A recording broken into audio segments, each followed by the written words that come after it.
There's a weird thing that happens when you become a manager. People, they just stop Googling things and they start looking at you instead. A decision needs to be made. You'll know what to do. A project's behind. You must have the answer. Someone brought donuts to a meeting. Should we eat them now? Should we eat them later? We better ask the boss. Suddenly, the team's default search engine slash therapist slash crisis hotline is you. All while trying to figure out where you put your own to-do list. Welcome to leadership. You didn't ask for this, but then again, here we are. So today we're going to ask the real question. What do you do when everyone looks to you for answers? The short version? You stop being the answer machine. You start being the friction cutter. Because teams don't actually need you to know everything. They need you to make it easier for them to move forward. There's a big difference. Now, quick thing before we go further.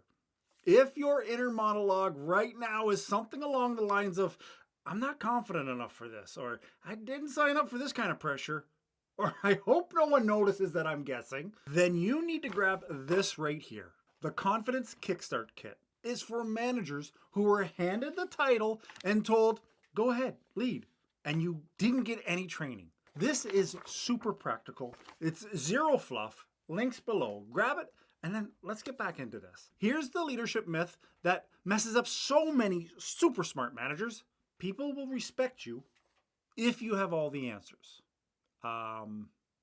Nope, they won't. People respect leaders who bring clarity, not trivia.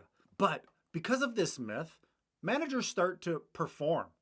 They overtalk, they over-explain. They say things like, let's come back to that, or we'll circle back to this one, when they really mean, I have no freaking idea what to do. It's okay not to know. It's not okay to make it harder for your team to move just because you're afraid to admit it. So what's your actual job when everyone's looking at you? It's not to be the human answer key. It's to remove friction. You reduce confusion. You clarify direction. You help people stop spinning and start deciding. You're not the oracle. You're the friction cutter. That's the role that owns the room. Now, let's break this down into 3 roles that you can play instead of the person who knows everything. The first role is the mirror. So you're going to ask, what are we really solving here? What do we already know? What's unclear right now? You reflect the chaos back to your team calmly.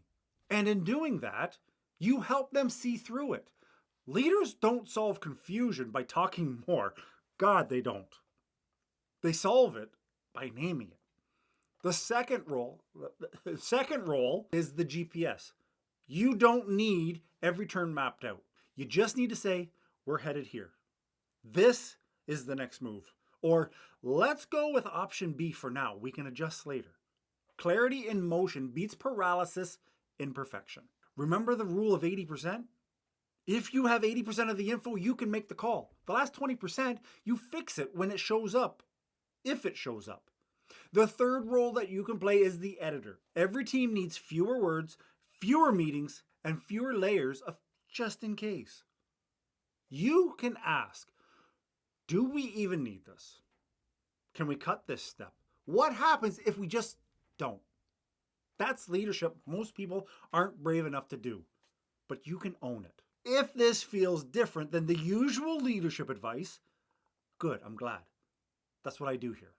So if you're into practical tools and scripts that don't sound like they were written by a robot and zero tolerance for vague management jargon, hit subscribe. There's more where this came from. Now let's talk about your team. If every question bounces straight to you like you're like the magic 8-ball with all the answers, that's not their fault.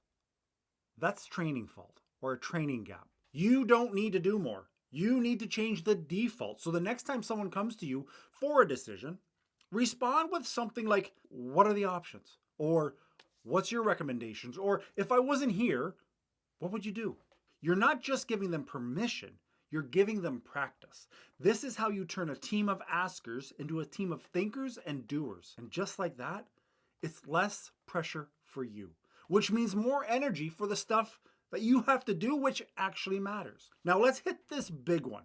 What do you do when everyone's looking at you and you're like, I got nothing. Here's what you don't do.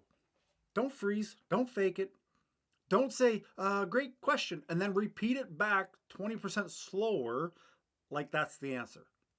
Instead, I need you to own the space. Say something like, let's pause and find out what we're missing. Or, here's what I know so far. Let's work on the rest together. Or even, I don't have the answer yet, but I'm not worried. We're going to figure it out. You don't lose credibility when you don't know. You lose credibility when you pretend to know, and then you just derail the team with your ego. When everyone looks to you for answers, they're not asking for perfection.